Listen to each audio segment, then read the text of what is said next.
Bismillahirrahmanirrahim.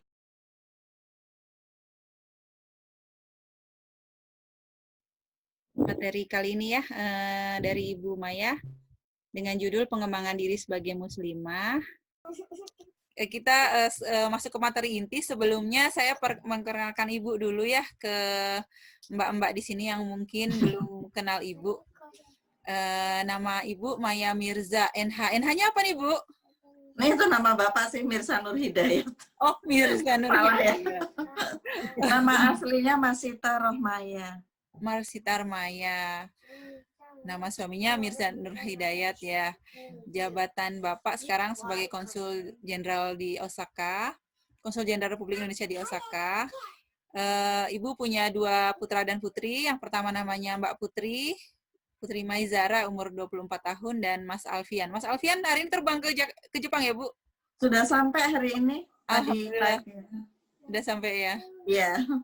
Ya, Mas Alfian juga baru lulus ya, Bu ya, tahun ini. Iya. Di tengah pandemi ya, Bu, nggak bisa hadir. Betul. Ya? Iya, pakai online. Online juga. Ya, Ibu mendampingi suami keliling dunia nih. Pertama tahun 2010 sampai 2012 di Jakarta masih, Bu ya, sebagai ASEAN di Jakarta. Lalu 96 sampai 2000 di KBRI Lagos. Di Nigeria ya, Bu ya? Iya, betul. Jauh sekali ya. 2003 sampai 2007 di Tokyo ya, di Jepang. Sudah pernah Ibu banyak pengalaman di Jepang. Dan sebelum ke Jepang ini di Singapura ya, Bu ya, 2012 sampai 2015. Lalu 2018 sampai sekarang di Osaka. Sampai akhir tahun ya, Ibu ya? Tahun depan? Alhamdulillah. Tadinya mau sekalian mau pamitan ini. Alhamdulillah Bapak dapat kepercayaan di Jakarta. Jadi yang seharusnya kita pulang April, nanti akhir tahun ini kita akan kembali ke Jakarta. Wah, sedih deh.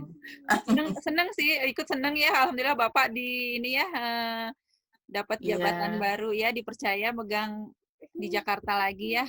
Iya. Pisah deh.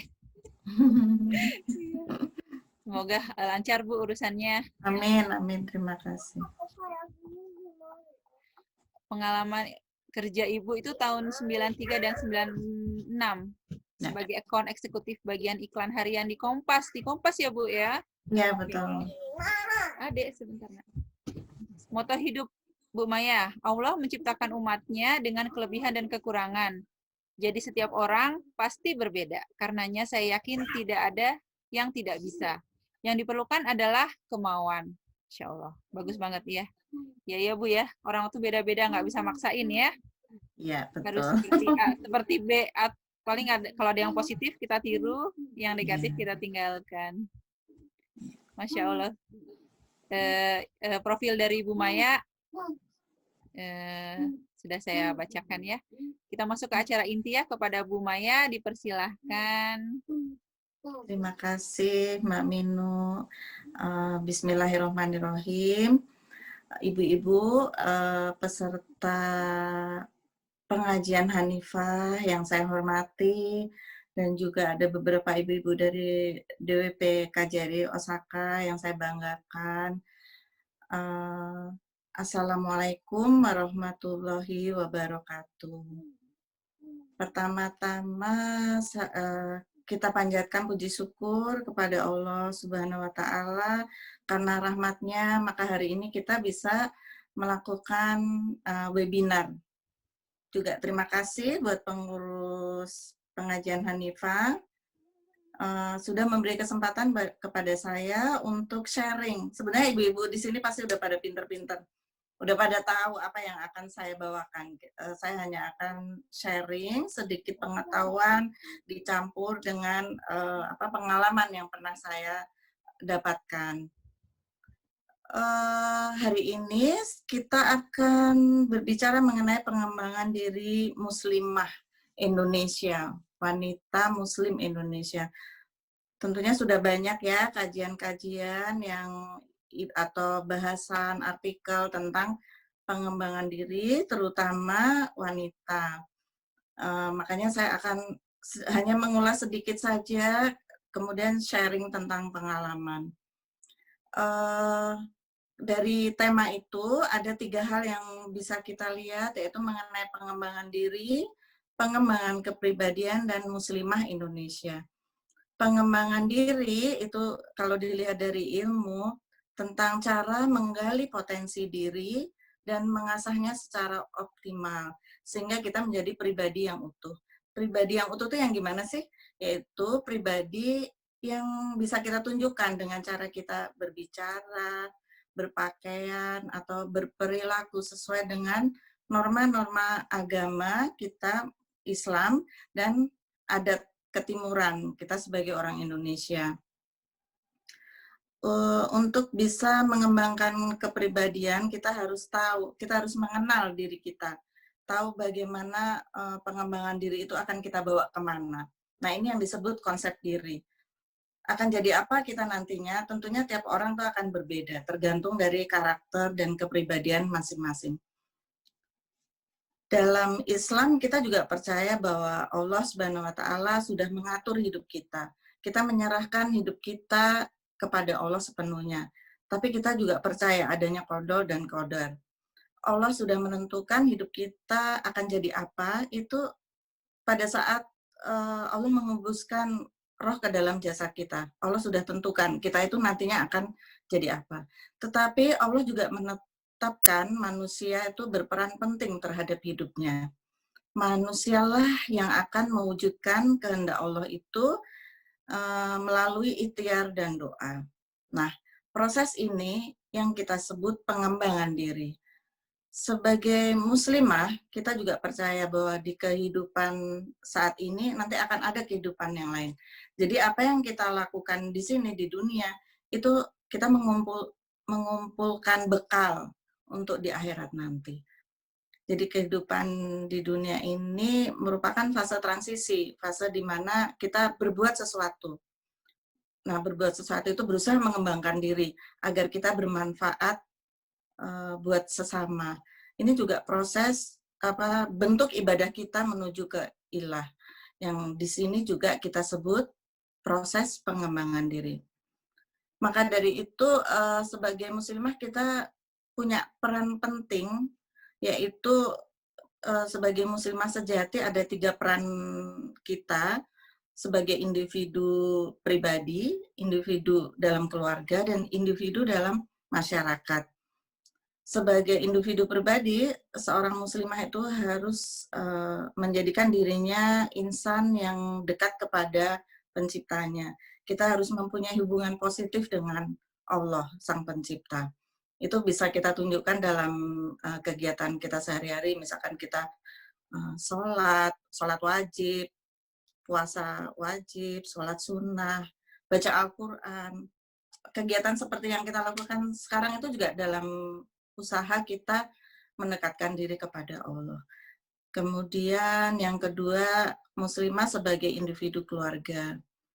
Muslimah harus menyadari bahwa dirinya itu merupakan bagian individu, bagian terkecil dalam masyarakat, yaitu dalam keluarga. Keluarga tempatnya kita berekspresi, agar apa yang kita lakukan itu bisa menyenangkan keluarga yang lain. Nah, bentuk ekspresinya itu misalkan kita membantu orang tua, kalau kita masih anak-anak ya, waktu kita masih anak-anak. Tapi misalkan kita sudah berkeluarga seperti sekarang, membersihkan rumah, itu juga bentuk kita berinteraksi dengan keluarga. Jadi apa yang kita lakukan itu bisa menyenangkan keluarga kita. Nah, karena saya yakin ini banyak ibu-ibu muda juga ya, mungkin mengajarkan ke anak dari kecil itu seperti membenahi, membereskan tempat tidur, membantu waktu kita habis makan, cuci piring, untuk yang simpel-simpel itu juga bentuk kita mengajarkan kepada anak-anak untuk nantinya menjadi muslimah yang sejati. Kemudian yang ketiga itu muslimah sebagai individu sosial. Pada fase ini seorang muslimah itu harus tahu dulu, memahami sekali dia sebagai individu dirinya sendiri dan keluarga. Nanti setelah dia tahu konsep dirinya, dia bisa mengembangkan diri secara optimal di tengah masyarakat. Jadi sejatinya seorang muslimah itu harus peka terhadap perubahan dan realita zaman. Kemudian, saya terlalu cepat nggak ya? Nggak, deh coba. Proses pengembangan diri yang diwujudkan dalam bentuk ASI ini, jadi maksudnya nggak teori aja, kita juga harus benar-benar belajar, yaitu dengan membekali diri dengan pengetahuan tentang itu tadi, pengembangan kepribadian. Nah, itu salah satunya kalau kita di Kemlu, itu diajarkan sebelum kita berangkat, kita belajar mengenai pengembangan kepribadian, yaitu isinya etiket pergaulan, kemudian etiket berbusana, juga tata cara makan pergaulan internasional. Memang kita nggak perlu sih ikut kayak John Robert Power seperti itu ya kalau ibu-ibu. Tapi dengan membaca, mencari informasi di internet itu saya rasa banyak sekali. Karena kayaknya kecil tapi itu penting. Jadi contohnya waktu kita mau berangkat, kalau kebaya, ini contoh kalau kita berpakaian ya, kalau kita pakai kebaya, brokat. Kalau kita di Indonesia, itu biasa aja. Brokat, terus nanti long torso-nya kelihatan. Itu malah bagus gitu, apalagi kalau di daerah-daerah seperti Jawa atau di Bali itu, kalau dulu kita pakai brokat ya udah. Tapi begitu kita mengikuti pendidikan, kita diarahkan bahwa untuk kalau di luar negeri, long torso itu pakaian dalam. Jadi nggak boleh dilihatkan. Makanya kita disarankan tidak menggunakan brokat. Tapi kalau kita masih pengen brokat, karena brokat kan cantik ya, itu biasanya kita tambahkan dengan lining atau furing. Itu contoh kecil aja. Terus masalah makan. Kalau kita makan mie, ramen, udon di Jepang atau Cina gitu. Kalau kita makan sambil nyeruput sampai bunyi, itu suatu penghargaan kan buat yang nyonya rumah atau yang masak. Aduh, berarti makanan kita enak. Tapi di negara lain itu dinilai tidak sopan. Jadi pentingnya kita mempelajari etiket makan, etiket berbusana itu untuk supaya kita bisa menyesuaikan diri di negara atau di daerah atau di golongan kita akan datang. Itu salah satu contohnya. Nah, pengembangan diri dengan memperbanyak keterampilan dengan harapan sebagai makhluk sosial tadi kita dapat memberikan manfaat ke orang-orang di sekitar kita. Banyak sekali workshop-workshop yang bisa ibu-ibu ikuti, terus kursus, seminar, atau kajian-kajian seperti ini. Nah, di masa pandemi ini banyak sekali ya kita lihat karena kita harus social distancing. Jadi ya banyak kita lakukan kegiatan melalui webinar online seperti ini. Saya juga contohnya, saya akan beri contoh pada diri sendiri. Seperti saya lakukan, karena saya suka fotografi, saya ikut kelas online gitu tentang fotografi. Bukan karena saya pengen jadi fotografer profesional, siapa tahu ya nantinya bisa. Tapi waktu saya ikut tujuan saya suka foto, tapi kok kayaknya nggak bisa ya kayak yang saya lihat di Google atau di Pinterest gitu, kok fotonya bisa bagus-bagus. Makanya saya ikut untuk mengasah hobi fotografi saya. Nah, ada juga di grup fotografi saya ini, dia punya warung, punya toko kue gitu. Dia ikut. Ini bisa menambah nilai jual dari usaha kulinernya dia tadi. Ini juga proses pengembangan diri. Terus untuk teman-teman yang tidak memiliki usaha gitu.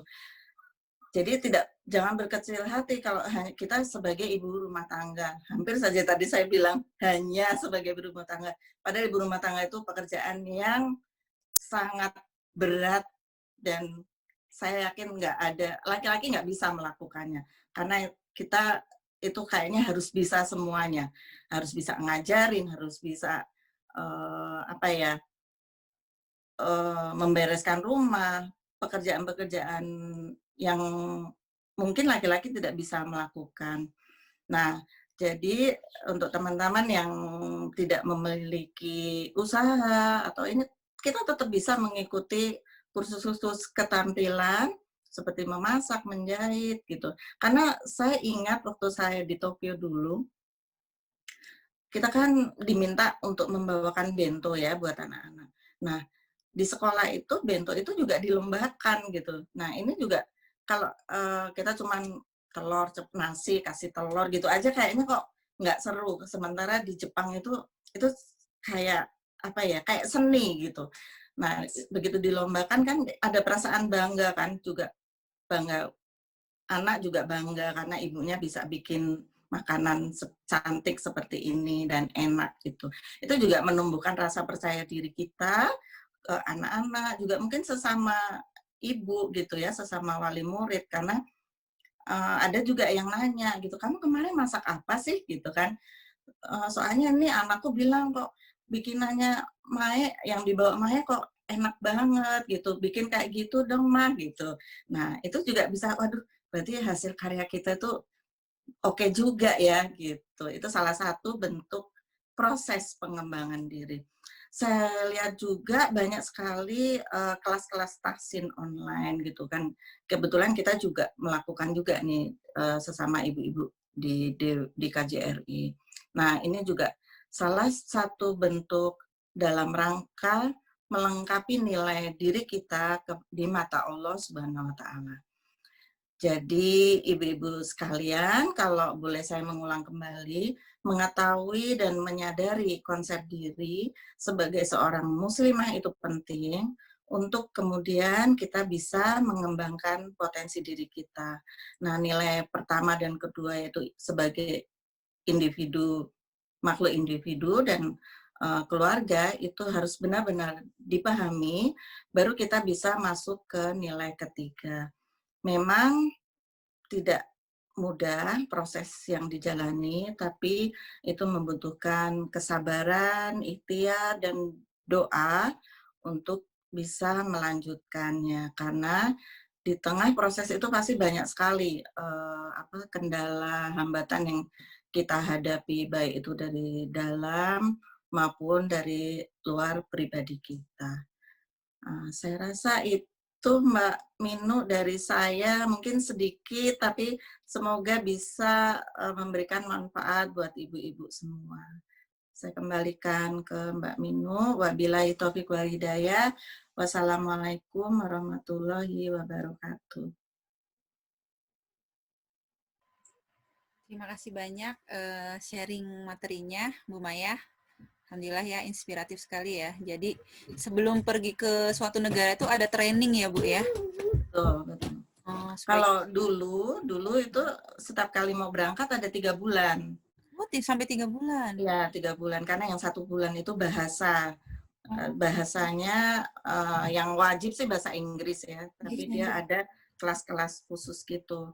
Tapi berjalannya waktu, sekarang hanya 2 minggu atau 3 minggu kalau tidak salah gitu. Tapi tetap ada tiap kali berangkat.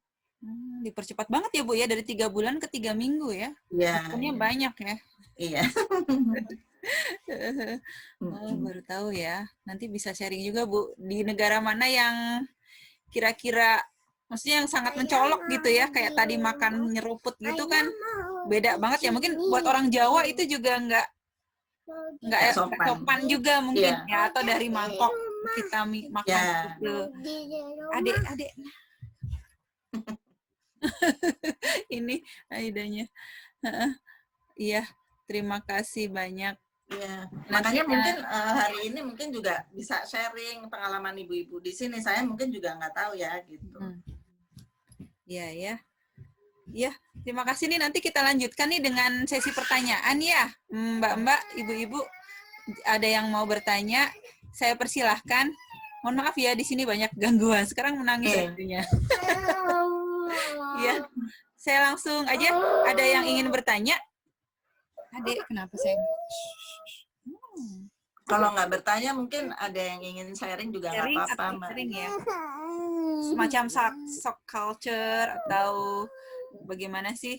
Saya juga ingin bertanya nih, cuman posisinya moderator. Saya silahkan dulu yang lain dulu deh. Dari siapa? Mbak Seli, Mbak Rifa, Mbak Wati? Nanti kalau saya nggak bisa jawab, ada Bu Utami juga mungkin Oh bisa. iya nih, kami banyak juga nih pengalamannya nih, udah Iya. banyak makan asam garam. Ada Bu Tika Oh. juga ya? Bu Tika juga mungkin banyak pengalaman nih. Iya. Ini izin Bu Konjen nyimak sambil kerja ini inspiratif sekali. Terima kasih Mbak Tika. Iya Bu, luar biasa sih saya apa namanya selama ini gitu ya, maksudnya melihat ibu-ibu DWP gitu, bagaimana pengabdiannya mendampingi suami, kemudian menyiapkan berbagai acara itu juga memotivasi saya sih, bagaimana kita mengabdi kepada suami ya Bu ya, itu yang terpenting sih. Dan mungkin juga apa namanya, kalau ini boleh nih Bu moderator langsung jump in. Nggak apa-apa, kita santai. Iya sih, mungkin dari apa yang disampaikan Bu Konjen tadi gitu ya, saya juga ingin izin sharing nih Bu, ke wanita itu sebenarnya memang penting sekali gitu pengabdian kepada suami gitu ya. Hal itu pernah saya rasakan sih. Jadi dulu waktu kerja gitu ya, di kerja itu kan kebetulan selalu ada tawaran training ke luar negeri gitu. Nah pada saat itu saya ditugaskan untuk membuat proposal. Berantem mati ini ya. Nanti nggak boleh proposal berantem dong. Di mute dulu mungkin. ya buat proposal training gitu ya, waktu itu ke Belanda tujuannya. Kebetulan proposalnya itu lolos gitu. Terus kemudian saya laporlah ke suami saya. Ternyata suami saya bilang nggak boleh berangkat training gitu. Pada saat itu kan pasti kita, aduh gimana ya, ada kesempatan training ke luar negeri, tapi suami bilang nggak boleh berangkat waktu itu, 3 minggu harusnya di Belanda. Kemudian dengan berat hati gitu ya, harus mematuhi mematuhi perintah suami. Akhirnya saya withdraw gitu, saya lapor ke pimpinan saya tidak bisa berangkat. Tapi ternyata Masya Allah, Allah itu punya rencana lain gitu. Ternyata karena saya mematuhi apa namanya perintah suami, nggak lama 2 minggu setelah itu saya dapat panggilan seleksi gitu untuk ditugaskan di luar negeri gitu. Nggak lama setelah saya withdraw gitu dari training yang Belanda dan kemudian ditugaskan di Osaka gitu. Jadi sebenarnya kalau saya merefleksi lagi gitu, oh ternyata memang benar gitu, wanita itu saat suami bilang tidak, memang kita harus mematuhi gitu. Nanti pasti Allah akan ada rencana lainnya, dan kebetulan saat ditugaskan di sini suami setuju gitu untuk apa namanya, beliau cuti dulu dari kantor dan ikut saya sama-sama di sini gitu selama 3 tahun insya Allah gitu. Jadi ya itu sih mungkin pelajaran berharganya, bahwa memang wanita kalau sudah menikah itu ya harus taat dan patuh kepada suami gitu. Itu aja sih Bu yang saya ingin sharing gitu. Insya Allah Mungkin nanti saya ada. bisa menambahkan, maaf ini mau mati baterainya. Bisa menambahkan ini tentang Mbak Tika, bagus sekali Mbak Tika mengingatkan saya, karena tadi saya belum mention masalah itu ya, wanita sebagai juga pendamping suami gitu. Memang kalau di Islam kan kita harus ya, dan juga di adat ya, kalau di Jawa juga kayak gitu. Di Jawa juga bahwa kita tuh harus nurut sama suami gitu. Bahkan kalau saya nggak salah, tolong dibetulkan. Kalau suami bilang misalkan ekstrimnya gitu, pada saat saya mau menolong ibu nih, terus suami bilang tidak, nah kita itu katanya harus nurut gitu.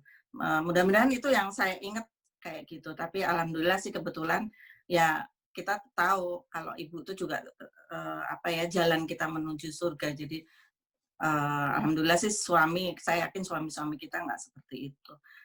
Memang kalau seperti di Kemlu ya, ada diplomat perempuan. Itu posisinya pasti sama dengan Mbak Tika. Mereka yang sudah menikah dan suaminya kebetulan bukan dari Kemlu juga, tapi misalkan dari kementerian lain atau dari swasta bahkan ya, itu memang mereka harus berkorban gitu kan. Jadi mungkin suaminya yang cuti mengikuti istrinya ke luar negeri. Biasanya kalau udah cuti mereka di luar negeri akan sekolah atau melakukan kegiatan lain yang bisa menambah nilai dia, suami itu, waktu dia kembali ke Indonesia, atau per berapa bulan datang menjenguk istrinya gitu. Jadi memang perempuan itu kalau sudah memutuskan untuk berkarir memang beratnya di situ, bukan berat sih, uniknya di situ Tantangannya gitu ya. ya. Iya, Iya, gitu Mbak Minu. iya, terima kasih Bu Tika. Masya Allah ya, Bu Tika ini inspiratif sekali nih. Jadi wanita karir sambil membawa keluarga di negara Jepang nih. Oh enggak, Mbak Minu masih banyak belajar. Semoga banyak ini ya. eh, Iya, masih harus banyak belajar sih. Sama-sama Bu. Ini ada titipan pertanyaan dari Mbak Gita yang mungkin nggak bisa ngobrol karena di lab. Untuk Bu Maya, bagaimana pola pengasuhan anak, Bu? Kan dibawa pindah-pindah mungkin ya, supaya tidak culture shock. Ya, terima kasih Mbak Gita pertanyaannya. Kalau pengalaman saya, mungkin sekali lagi Bu Utami bisa share. Kalau pengalaman saya, kebetulan kalau yang pertama di Tokyo itu kita di sekolah Indonesia. Kalau waktu di Lagos itu kan mereka masih kecil-kecil ya. Bahkan anak saya yang nomor 2 itu lahirnya di Afrika. Kalau putri saya bawa dalam usia 8 bulan kalau nggak salah gitu. Jadi di rumah memang kita ajarkan sendiri gitu. Waktu sudah di Tokyo itu udah di sekolah Indonesia, kemudian ada kebetulan ada guru ngaji juga, sesama masyarakat gitu. Dan di rumah saya juga karena waktu di Indonesia sebelum ke Tokyo-nya, maaf, waktu itu di sekolah Islam juga, jadi mereka mengaji sudah bisa gitu dari kecil gitu.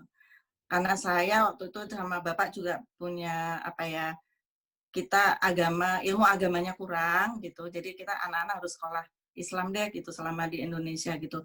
Alhamdulillah ada sekolah dekat rumah, jadi begitu sampai di negara tempat kita ditugaskan, tempat suami ditugaskan, memang tidak ada sekolah Islam, tapi nilai-nilai agama itu tetap kita ajarkan. Terus kita juga biasa juga ngomong bahasa Indonesia dengan saya gitu kan, sedikit-sedikit bahasa Inggris dengan bapaknya gitu. Jadi tetap budaya atau bahasa itu nggak hilang gitu. Itu sih. Kemudian waktu di Singapura kebetulan anak-anak udah SMA, jadi dan karena jarak Singapura Indonesia dekat, saya nggak bawa itu anak-anak. Tapi kalau ngelihat pengalaman dari teman-teman sih, kegiatan di KBRI atau KJRI itu juga cukup padat ya. Kalau di KBRI biasanya itu justru karena lebih besar, banyak anak-anak, mereka masih suka berkumpul gitu. Saya rasa itu. Mungkin ada tambahan Bu Utami. Ya, dari Bu Tami gimana dulu Bu pengalaman bawa anak keliling negara? Sepertinya sama ya dengan Bu Maya. Cuman mungkin anak saya ini yang pertama kebetulan ada spesial, dia agak introvert sehingga ketika pindah itu kadang dia untuk menyesuaikan dengan teman barunya itu agak lama. Itu aja kalau anak saya yang kedua. Tapi kalau yang kedua memang dia sosialisasi dengan yang lain tuh bagus sehingga dia nggak problem kalau di tempat yang baru itu. Kalau anak saya yang nomor 1, kebetulan dia anaknya diam, agak introvert sehingga kalau ke tempat yang baru itu harus perlu beberapa waktu untuk menyesuaikan. Nah, yang kedua, ketika kita pindah di Indonesia itu kadang kita harus harus kadang kan anak-anak itu bahasanya masih lepotan gitu, sehingga di sekolahnya itu kadang ada bullying gitu, ada bullying. Tapi so far kebetulan sekolahnya tetap di situ sehingga gurunya selalu membantu. Tapi nggak masalah sih, anak-anak alhamdulillah untuk penyesuaian pindah-pindah itu baik gitu. Cuman kan masa remaja aja yang kadang kekeh aku mau di sini gitu. Tapi dengan penjelasan kita, dengan kita beri gambaran-gambaran, akhirnya ya nurut juga sama orang tua. Karena kan biasanya ibu ya yang lebih dekat gitu. Jadi ya kita secara apa namanya, secara persuasif gitu pelan-pelan menyampaikan gitu. Dan ya memang iman itu yang pegangan kuat ya. Jadi kita ajarkan. Kebetulan kalau di tempat posting gitu ada kursus untuk anak-anak belajar ngaji atau ini, nah kita masukkan ikut di tempat itu gitu. Memang kadang ada yang nggak ada gitu. Tapi ya itu bekal agama itu memang perlu sekali untuk anak-anak kita biar dalam penyesuaian itu untuk budaya yang berbeda-beda itu dia masih ada pegangan gitu. Nah kebetulan saya tuh kurang begitu apa ya, Islam saya masih belajar gitu, jadi ya banyak belajar dari ibu-ibu yang lain juga untuk apa, untuk mendidik secara menanamkan iman yang kuat gitu secara Islam gitu. Iya. Itu tugas ibu-ibu muslimah kali. Iya, Terima kasih Bu betul. Maya. Iya, kalau boleh menambahkan Bu Utami, memang ya memang seperti itu sih. Justru saya mengakui kayak belajar baca Al-Quran itu justru pada saat yang benar-benar itu pada saat di luar negeri, zaman di Tokyo dulu, terus di Osaka ini, terus waktu di Singapura juga gitu, kita malah jadi lebih rajin gitu datang. Kebetulan kalau di Singapura masjidnya ada di dalam KBRI ya, jadi itu ke masjid gitu tuh lebih sering gitu dibandingkan kalau pas kita di Indonesia. Jadi memang ada plus minusnya sih gitu. Nah itu mungkin ya kebawa anak-anak ngeliat gitu. Jadi ya alhamdulillah sih gitu. Walaupun yang namanya anak-anak juga kayak kita juga itu up and down gitu. Jadi memang harus diingetin, ayo dong sholat gitu. Tetap harus, biar udah besar juga tetap harus gitu Mbak. Kalau Bu Tami dulu kemana aja ya Bu? Saya itu sebetulnya kebanyakan di negara Arab, Mbak Minu. Jadi kami di Korea Selatan pertama, kedua di Riyadh, ketiga di Damaskus, keempat di Bulgaria, kelima Bapak di ini, suami di Irak, tapi saya nggak ikut. Nah, baru ke sini. Negara konflik ya mungkin ya. Iya. Ya.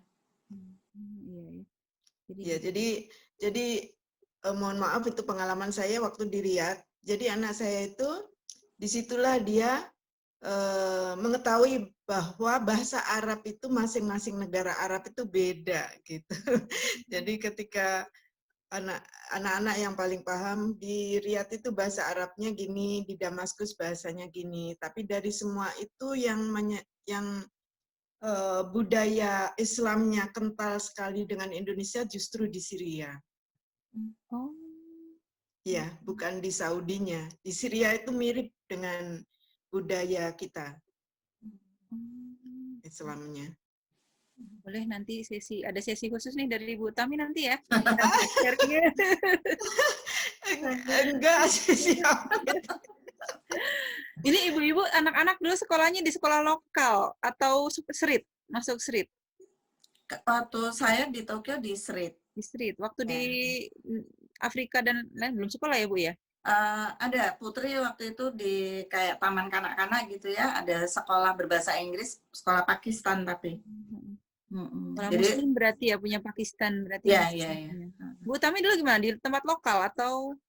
Anak saya waktu di Riyadh itu sekolah Indonesia Riyadh. Ya, di yang lain juga Bu waktu di. Selebihnya international school. Oh, jadi rata-rata di internasional gitu ya Bu ya, biar nggak ini ya kurikulumnya biar nggak terlalu jomplang gitu ya Bu. Iya. Kalau orang dari Deplu keliling dunia tuh. Kalau di Indonesia sekolah Indonesia lagi, maksudnya ketika di luar selain di Riyadh kami masukkan international school, tapi tetap setiap di KBRI itu kan mesti ada ada kayak guru ngaji gitu, tapi ketika di rumah ini saya ikutkan pengajian di KBRI gitu untuk anak-anak belajar ngaji, belajar nulis tetap. Kalau Bu Tika di sekolah lokal Jepang ya, putrinya? Iya, Mbak Min lokal Jepang, udah jago bahasa Jepangnya. Cepet ya. Iya, teman-temannya juga udah pada main. Bagus ya. Kalau ibu-ibu mahasiswa yang di sini kebanyakan di sekolah lokal ya, Mbak Gita, Mbak Mulia, Iya. saya sendiri juga ya di lokal ya. Tapi bagus kurikulumnya Karena ya sekolah bagus Jepang. ya Jepang, iya Bayar betul. bagus, Bu. Ya, Ini kalau betul. online saya bisa ikut nih senangnya. Kalau offline nggak bisa. Iya, terima kasih Bu Tami, Bu Maya, Bu Tika. Ada Iya. lagi yang ingin bertanya? Ini. Halo, Assalamualaikum. Mbak Minuk mau tanya. Iya, dengan Mbak Seli ya? Iya. Assalamualaikum warahmatullahi wabarakatuh. Waalaikumsalam, Mas Eli. Terima kasih atas kesempatannya. Alhamdulillahirrahmanirrahim. Sangat senang sekali dapat kesempatan hari ini bisa dapat materi dari Ibu Maya dan sharing-sharing dari Bu Utami juga. Jazakillah khair. Luar biasa. Saya dengar ceritanya, pengalamannya pasti di hati saya tuh wah subhanallah sekali gitu. Perjuangan ibu-ibu yang Ibu Maya, Bu Utami, dan Mbak Septi mungkin yang sering ikut suami pindah-pindah negara. Saya aja yang baru ikut suami di satu negara aja sampai sekarang masih kebingungan gitu ya, sangat kebingungan. Bukan hanya dari bahasa saja, tapi anak-anak gitu ya, penyesuaian diri dan segala macamnya gitu. Makanya pas dengar subhanallah ternyata yang saya keluhkan selama ini kayaknya tuh nggak ada apa-apanya gitu ya. Masya Allah gitu. Saya ingin bertanya mungkin sedikit sharing dari Bu Maya atau Bu Tami atau Mbak Septi yang memang ini ya, maksudnya sering pindah-pindah gitu ya dan beradaptasi dengan negara-negara gitu karena dinas gitu. Jadi kebetulan kalau saya pribadi di sini ikut suami saya bekerja di perusahaan Jepang dan kalau ditanya kapan pulang, saya salah satu yang nggak tahu kapan. Kemungkinan malah suami sepertinya sekarang sedang proses mengajukan permanent residence dan ada rencana untuk mengambil rumah di sini karena kemungkinan sepertinya suami akan lama tinggal di sini gitu. Sebenarnya sedikit agak sedihnya tuh karena saya tuh memikirkan anak-anak gitu ya Bu ya. Saya ngerasa di sini kesulitan saya di sini ikut suami full time sebagai ibu rumah tangga. Jadi saya dulu basicnya apoteker, saya keluar pekerjaan saya dan ikut suami ke sini. Jadi hanya mengurus anak-anak saja. Hambatan saya yang saya rasakan adalah betul sekali tentang bagaimana agama Islam gitu ya mereka bisa bangga sebagai identitas sebagai seorang muslim di sini gitu. Apalagi sekarang mereka sudah mulai banyak bertanya, kenapa saya nggak boleh makan ini, kenapa teman-teman boleh ganti baju bersama, kenapa saya enggak gitu. Jadi pertanyaan-pertanyaan yang memang sifatnya kita jawabannya harus benar-benar mereka tuh nerima gitu ya, karena anak-anak kita ada anak yang minoritas, karena saya pun anak saya sekolah di sekolah lokal Bu, jadi mengikuti aturan sekolah, jadi harus mau nggak mau gitu, walaupun ada beberapa hal yang bisa disesuaikan seperti makanan, mungkin bento kami tidak ikut dari sekolah gitu, tapi ada hal-hal yang memang terpaksa gitu kami harus ikut seperti itu. Jadi itu adalah salah satu kendala gitu yang mudah-mudahan saya juga nggak tahu karena anak saya masih Yochieng, masih TK, jadi mungkin belum terlalu terasa. Tapi mendengar pengalaman ibu-ibu yang lain yang sudah lama katanya nanti menginjak SD, SMP, SMA tuh lebih ini lagi tantangannya sebagai seorang muslim gitu. Saya ingin bertanya bagaimana tipsnya gitu dari Ibu Maya, Bu Utami dan ibu-ibu yang lain mungkin bisa sharing bagaimana sih gitu biar anak-anak itu tetap semangat untuk belajar agama walaupun ada di negara minoritas gitu karena saya merasakan sekali bahwa anak-anak saya sudah mulai sangat aktif gitu untuk bertanya gitu tentang sesuatu yang sifatnya keislaman gitu. Kenapa Bunda ini kasihnya nggak boleh gitu? Ada buta. Emang butanya tuh kenapa? Jadi seperti itu gitu Bu ya, tantangannya tuh memang subhanallah sekali gitu mereka tuh. Apalagi kalau anak-anak kan nggak bisa kita jelasin kayak gitu ya. Mereka tuh pokoknya mau ya mau gitu, susah ya Bu ya. Itu yang pertama Ibu.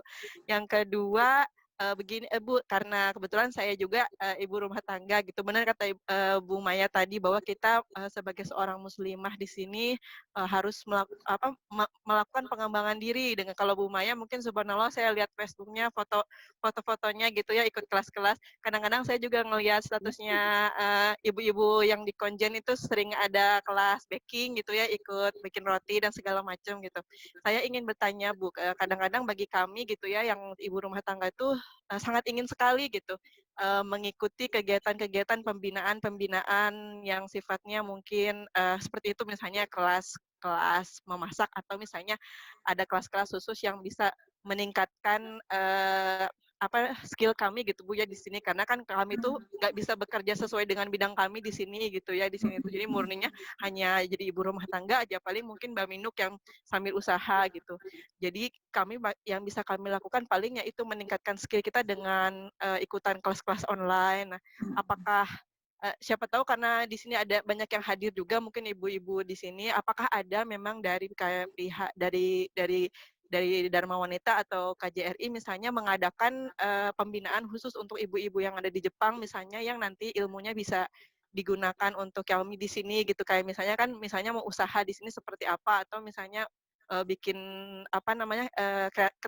keterampilan khusus gitu ya. Apakah ada? Khawatir memang ada dan kami itu sebenarnya tidak tahu gitu, karena saya pun tidak terlalu tahu gitu, siapa tahu ada informasinya. Itu, terima kasih Bu Maya, Bu Tami, Mbak Septi atas waktunya. Ya, makasih Mbak Sally ya. Mbak Sally. Mbak Sally, ya. Terima kasih pertanyaannya. Mudah-mudahan saya bisa menjawab. Yang pertama mengenai bagaimana kita mendidik anak ya, mungkin lebih mendampingi anak-anak di masa transisi sebagai anak Muslim di minoritas di negara Jepang ini. Alhamdulillah, karena waktu itu, kalau pengalaman saya tidak begitu mengalami kendala karena di Sri, tapi ada teman yang anaknya sekolah di Jepang, di sekolah Jepang, sekolah setempat, memang di awal-awal dia waktu itu udah SMP gitu ya, SMP. Di awal-awal memang teman-temannya tuh kayak penasaran gitu, akhirnya bertanya gitu. Tapi dengan berjalannya waktu, katanya udah mulai teman-temannya udah tahu, apalagi mereka melihat Islam itu lewat TV, lewat media yang isinya hanya negatif saja. Nah, saya waktu itu nanya, terus gimana? Jadi dibully gitu intinya anaknya ini.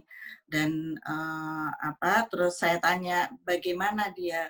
Ya saya mendampingi, saya bicara ke sekolah, dia bicara dengan gurunya, menceritakan bagaimana sih sebetulnya Islam itu, pelan-pelan, kemudian dengan suka mengundang teman dari ibu dari teman-teman anaknya ini, 2-3 orang datang ke rumah, yuk makan masakan Indonesia. Itu yang saya dengar dari teman saya ya. Yuk makan masakan saya yuk gitu. Nah, di antara percakapan itu dia menceritakan tentang, oh iya kita di sini nggak bisa pakai mirin yang kamu ini, kita bisanya pakai mirin yang ini yang ada tulisannya halal. Kenapa gitu? Itu juga salah satu bentuk mengedukasi orang di sekitar kita sih menurut saya gitu. Jadi memang kalau dengan anak-anak ini kita memang mau tidak mau harus benar-benar mendampingi, tidak seperti kita kalau kita di Indonesia ya udah anak kita antar aja ke sekolah, habis itu urusan di sekolah gitu. Tapi begitu kita di negara minoritas ini dan anak-anak mulai kritis, teman-temannya juga kritis, kita memang harus mendampingi gitu. Dan caranya juga kalau yang saya dapat dari teman saya itu tadi, dia mengundang teman-temannya atau ibu teman-temannya untuk 1-2 orang makan di rumah gitu.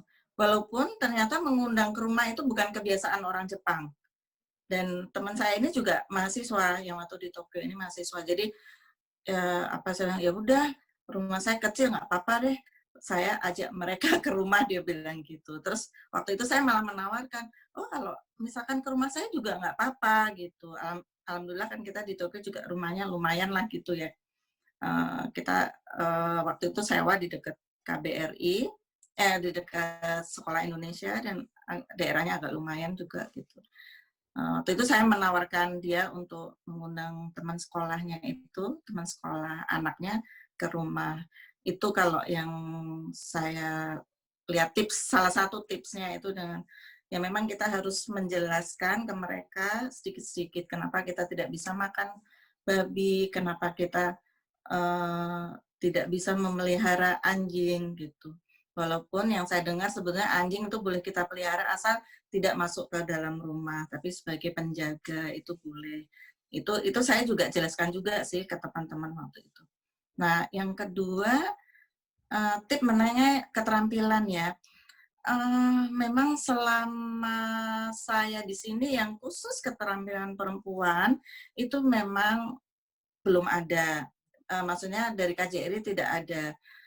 Kita adanya tuh kelompok-kelompok kecil. Misalkan kalau di KJRI ibu-ibu pengurus DWP kita bikin, atau kalau kita sedang mengadakan, kita kan punya kelompok arisan juga. Nah, memang arisan ini di antara Osaka aja, dan itu mungkin nggak semua. Kebetulan yang ikut pengajian di DWP, kita bikin kelompok lagi, karena kan tidak semuanya muslimah ya. Jadi yang non-muslim bisa gabung. Itu salah satu bentuk pembinaan kita sih buat teman-teman Indonesia yang di sini. Tapi mungkin karena keterbatasan waktu, tempat, dana, segala macam, jadi tidak bisa merangkul semuanya. Tapi misalkan dari ibu-ibu ada yang berminat, insya Allah pasti kita bisa kok melakukan. Kalau keterampilan atau kalau workshop-workshop mengenai cara berbisnis, cara investasi, sebetulnya kalau melihat link di KJRI Osaka, KJRI juga suka mengadakan kerjasama dengan ITPC bahkan ya Mbak Tika ya. Nah, itu kita bikin pelatihan-pelatihan gitu. Saya justru pernah ikut itu waktu ITPC bikin pelatihan bisnis franchise UMKM kalau nggak salah, itu tentang salah satu pembicaranya franchise ayam penyet kalau nggak salah. Itu saya menarik juga gitu. Saya yang tadinya nggak pengen bisnis, aduh lumayan juga nih kayaknya kalau bisa bisnis gitu. Jadi itu mungkin memang rajin-rajin ibu-ibu lihat di IG atau Facebooknya KJRI Osaka atau ITPC mungkin. Itu. Kalau kewanitaan memang sayang sekali selama saya di sini kita belum pernah melakukan untuk yang masyarakat besar ya. Kalau untuk kelompok kecil memang kita lakukan untuk kelompok kita gitu. Tapi kalau ada masukan dari teman-teman di sini mungkin seperti dari kelompok pengajian Hanifah pengen apa, insya Allah kita bisa, saya rasa bisa kita kondisikan gitu untuk melakukan kursus-kursus itu. Saya rasa itu Mbak Sally. Mudah-mudahan bisa membantu jawaban saya. Terima kasih, Bu.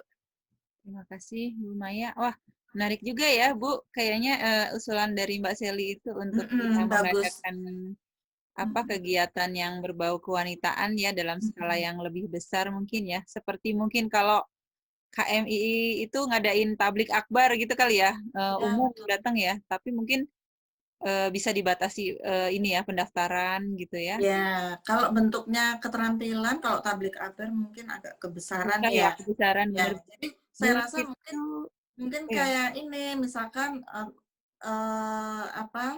kelompok pengajian Hanifah pengen apa sih bikin masak apa gitu. Kita bisa melakukan online karena saya kebetulan dengan istri-istri konsul jenderal di sini pernah melakukan cooking demonstration by online. Jadi beberapa hari sebelum cookingnya kita sudah diberi ingredientnya yang harus kita beli. Jadi kita masak bareng-bareng tapi di rumah masing-masing.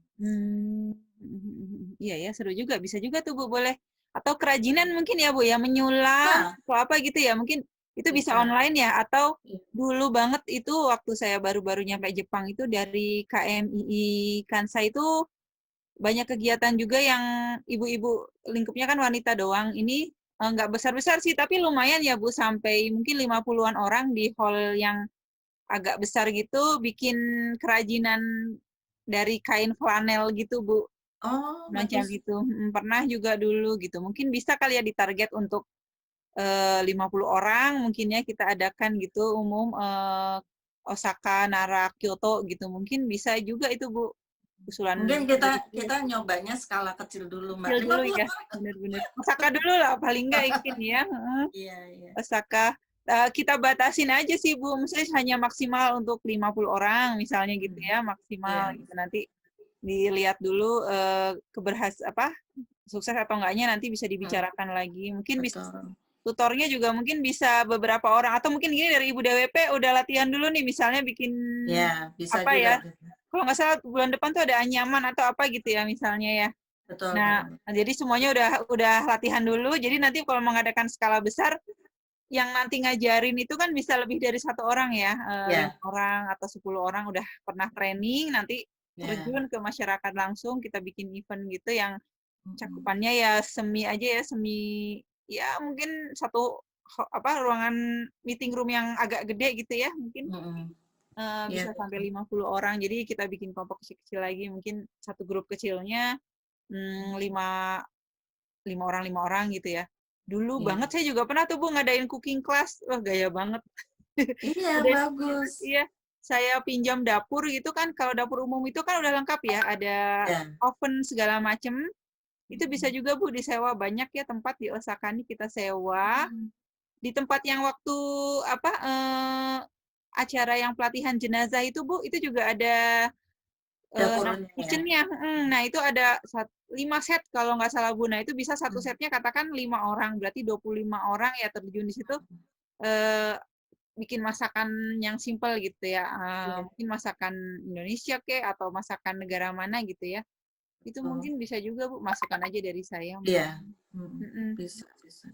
Mungkin bisa kolaborasi juga Mbak Mino dengan ITPC Oh gitu. iya, Maksudnya nah. ibu-ibu misalnya ada cooking demo gitu kan. Misalnya kita bahannya tempe gitu kan. Yang Iya, rencana kan akan ada ekspor tempe dari Indonesia ke Jepang gitu. Jadi misalnya kalau cooking demo ada juga mengundang orang Jepang. Jadi biar mereka tuh tahu gitu. Oh tempe itu seperti apa gitu kandungan gizinya, bisa dibuat makan apa. Jadi bisa pengembangan diri untuk ibu-ibu juga, bisa mempromosikan produk Indonesia juga gitu. Mungkin nanti bisa tahun depan gitu Ya. ke depannya dibuat Iya. kegiatan kolaborasi seperti itu. Ya, bagus. Ya bagus juga gitu. Jadi Iya. ada apa namanya budaya dan Iya. ekonominya ada gitu sisi. Iya, Iya. benar. Iya, Iya, mau waduh. ekspor tempe ya. Jadi semangat. Mohon maaf saya menyelah. Oh iya. Ya, sesuai dengan ini tadi Mbak Minu, Ibu, Mbak Minu semuanya sama Mbak Seli ini ya. Saya usul kan seperti Mbak Seli ini banyak lah. Saya kurang tahu ya, tapi yang sedang dalam proses mendidik anak. Jadi saya usul cooking class-nya itu temanya dari bahan-bahan yang seperti Ibu Mbak Tika tadi tempenya itu dibentuk yang layak, yang bagus untuk obento. Obento. Kayak Iya, iya. nugget tempe gitu ya. Ya, saya Bisa, burger tempe bisa. rasa kemungkinan ya dari pengalaman saya karena anak saya sudah dewasa, kemungkinan yang posisi seperti Mbak Seri ini salah satu nayami, salah satu masalah yang dihadapi adalah menyediakan obento atau makanan sehari-hari. Ya, karena kalau di Indonesia kan tinggal beli atau ada yang masak. Kalau di sini kan harus masak sendiri. Jadi mungkin kalau masakannya itu masakan Indonesia tuh ini enak nak gitu.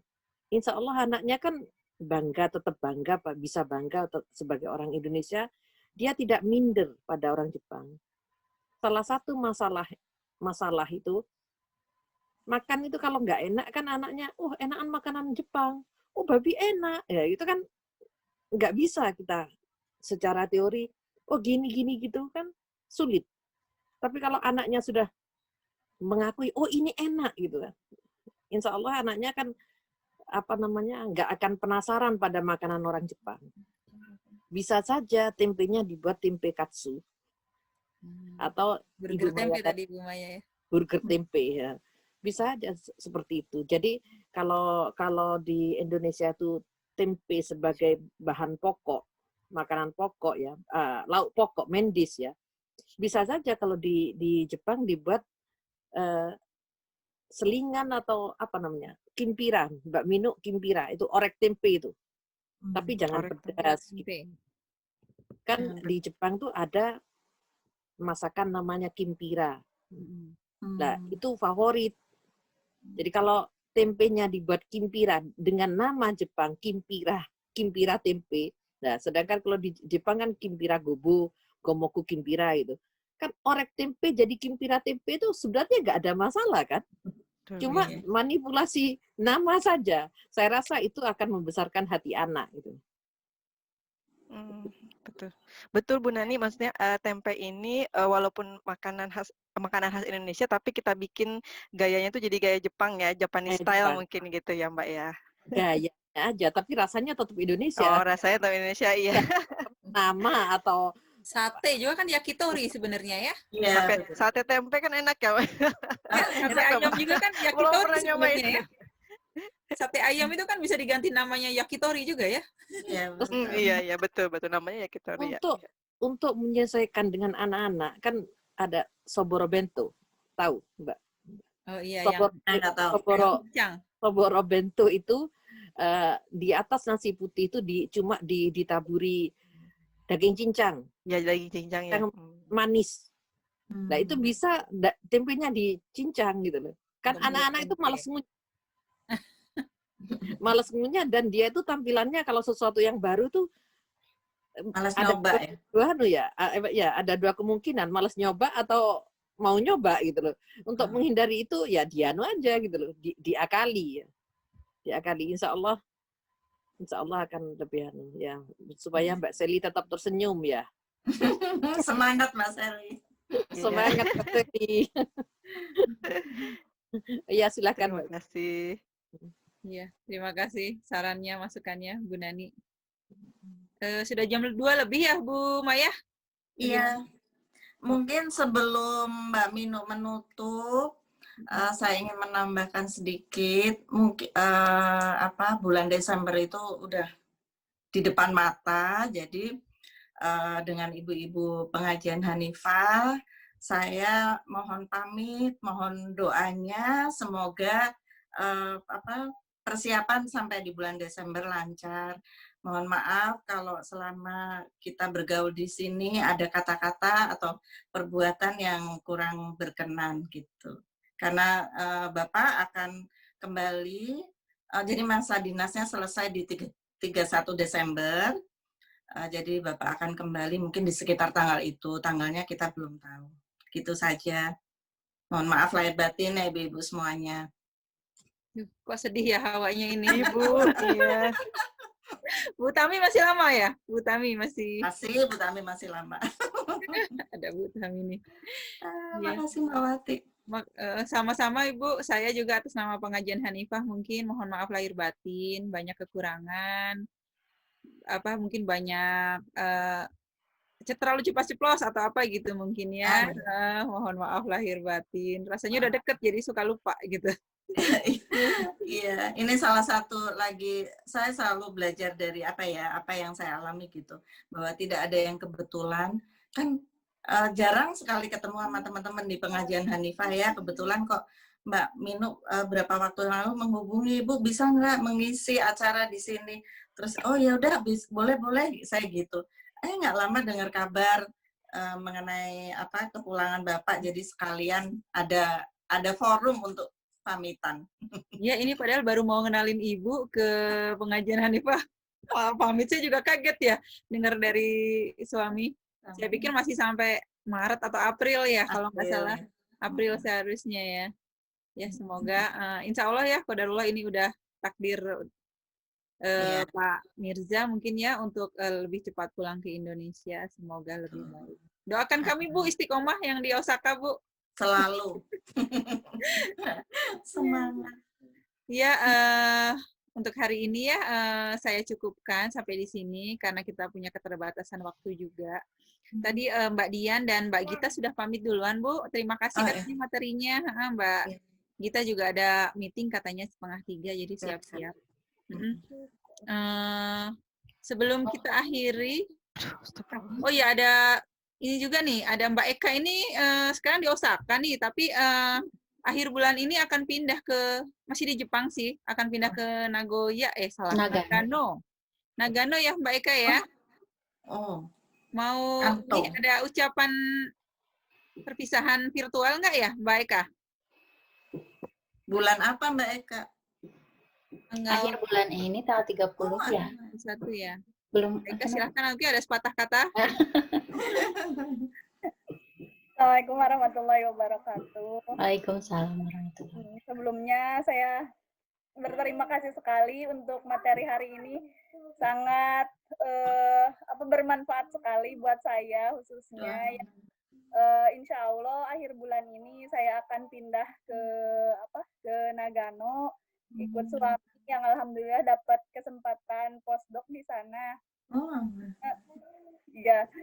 Nah, dari materi-materi tadi sangat ngena banget gitu ya Bu sama yang kondisi gitu. Alhamdulillah dari pengalaman ibu-ibu yang sangat luar biasa sekali, pindah-pindah yang bukan hanya ke suatu daerah gitu, yang dari satu daerah ke daerah yang lain, tapi ini udah ke luar negeri, udah beda-beda culture, beda-beda apanya lagi. Pokoknya luar biasa sekali, sangat bermanfaat sekali buat saya. Dari berbagai sisi juga, dari merawat anak-anak, mendidik dari berbagai macam lingkungan yang mungkin baru. Jangankan mungkin untuk anak-anak yang di lingkungan baru aja harus adaptasi, mungkin saya sendiri pribadi ya, saya ngerasa sekarang dulu pertama datang ke sini, alhamdulillah di sini mungkin banyak teman-teman yang memang orang Indonesia gitu ya, karena saya sendiri untuk berbahasa Jepang sekali masih kesulitan sampai sekarang, apalagi sekarang untuk pindah ke daerah yang baru, dan saya dengar di sana mungkin orang Indonesianya lebih sedikit dibandingkan Osaka. Iya, mungkin nggak cuma saya harus menemani anak saya untuk beradaptasi, tapi saya sendiri pun harus beradaptasi dengan lingkungan yang baru gitu. Tapi mendengar ibu-ibu tadi yang pengalaman berpindah-pindah ke negara yang lain, bikin ngena banget gitu Bu buat saya materinya. Alhamdulillah. Untuk pengalaman-pengalamannya. Iya. Dan saya juga mohon doanya. Mungkin untuk sebentar ya.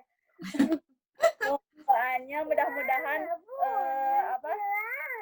kepindahan saya di tempat yang baru nanti semakin berkah gitu, semakin menambah juga pengalaman untuk saya. Amin.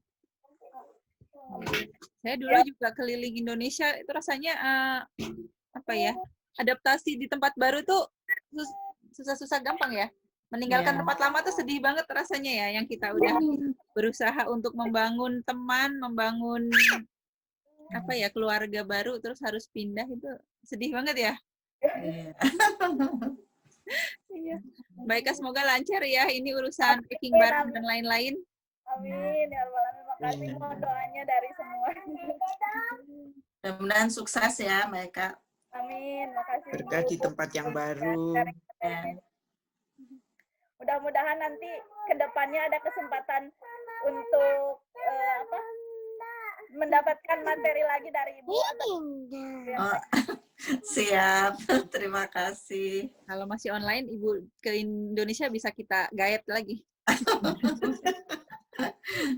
Nanti insya Allah ada Ibu Konjen baru juga, ilmunya pasti juga lebih banyak. Amin, ya nanti semoga bisa kita ajak beliau juga. Iya, sebelumnya kita minta Mbak Shelly untuk membacakan doa penutupnya ya. Hai. Ya, sebelum kita akhiri pertemuan kajian kita hari ini, mari kita sama-sama menundukkan kepala kita. Insya Allah kita berdoa. Ya Allah, hari ini kami berkumpul di sini memohon padamu, sucikanlah hati kami dari kekotoran dengki, iri hati, kecenderungan pada keburukan dan nista, penyakit dendam dan benci, serta tanamkanlah rasa sayang serta cinta di hati kami. Penuhilah kebaikan dan anugerah serta segerakanlah kami berbalas kasih kepada sesama. Auzubillahi minasyaitonirrajim. Bismillahirrahmanirrahim. Qulillahumma malikal mulki tutil mulka man tasya wa tanzi'ul mulka mimman tasya wa tu'izzu man tasya wa tudhillu man tasya biyadikal khair innaka ala kulli syai'in qadir tulijul laila fin nahari wa tulijun nahara fil lail wa tukhrijul hayya minal mait wa tukhrijul maita minal hayy wa tarzuqu man tasya bighairi hisab. Allahumma innaka ta'lamu anna hazihil qulub qad ijtama'at ala mahabbatik wa la taqat ala ta'atik wa tahadat ala da'watik wa tahadat ala nusrati syariatik fawasikillahumma rabbi tataha wa adim muddaha wahdiha subulaha wa amlaha binurikal ladzi la yahbu wasra suduraha bifadil imani bik wa jamili tawakkuli alaik wa ahyiha bima'rifatik wa amitha ala syahadati fisabilik innaka ni'mal maula wa ni'man nasir. Allahumma amin wa sallallahumma ala sayyidina Muhammadin wa ala alihi washabihi wasallim. Rabbana atina fid dunya hasanah wa fil akhirati hasanah wa qina adzabannar. Alhamdulillahirabbil alamin. Kita tutup dengan mengucapkan hamdalah, alhamdulillahirabbil alamin. Dan doa kifaratul majlis. Subhanakallahumma wa bihamdika asyhadu alla ilaha illa anta astaghfiruka wa atubu ilaik. Semoga hari ini pertemuannya bermanfaat. Sekian Mbak Minok doanya. Terima kasih Mbak Seli. Terima kasih Hai. Bu Maya, Bu Utami, Bu Tika, Mbak Eka, Mbak Nyimas, Mbak Arifah, Mbak Bu Nani, Mbak Wati, dan Mbak Mulia. Terima kasih atas kehadirannya hari ini. Mohon maaf lahir batin. Semoga bisa bertemu lagi nanti di kesempatan selanjutnya. Assalamualaikum warahmatullahi wabarakatuh. Waalaikumsalam warahmatullahi wabarakatuh.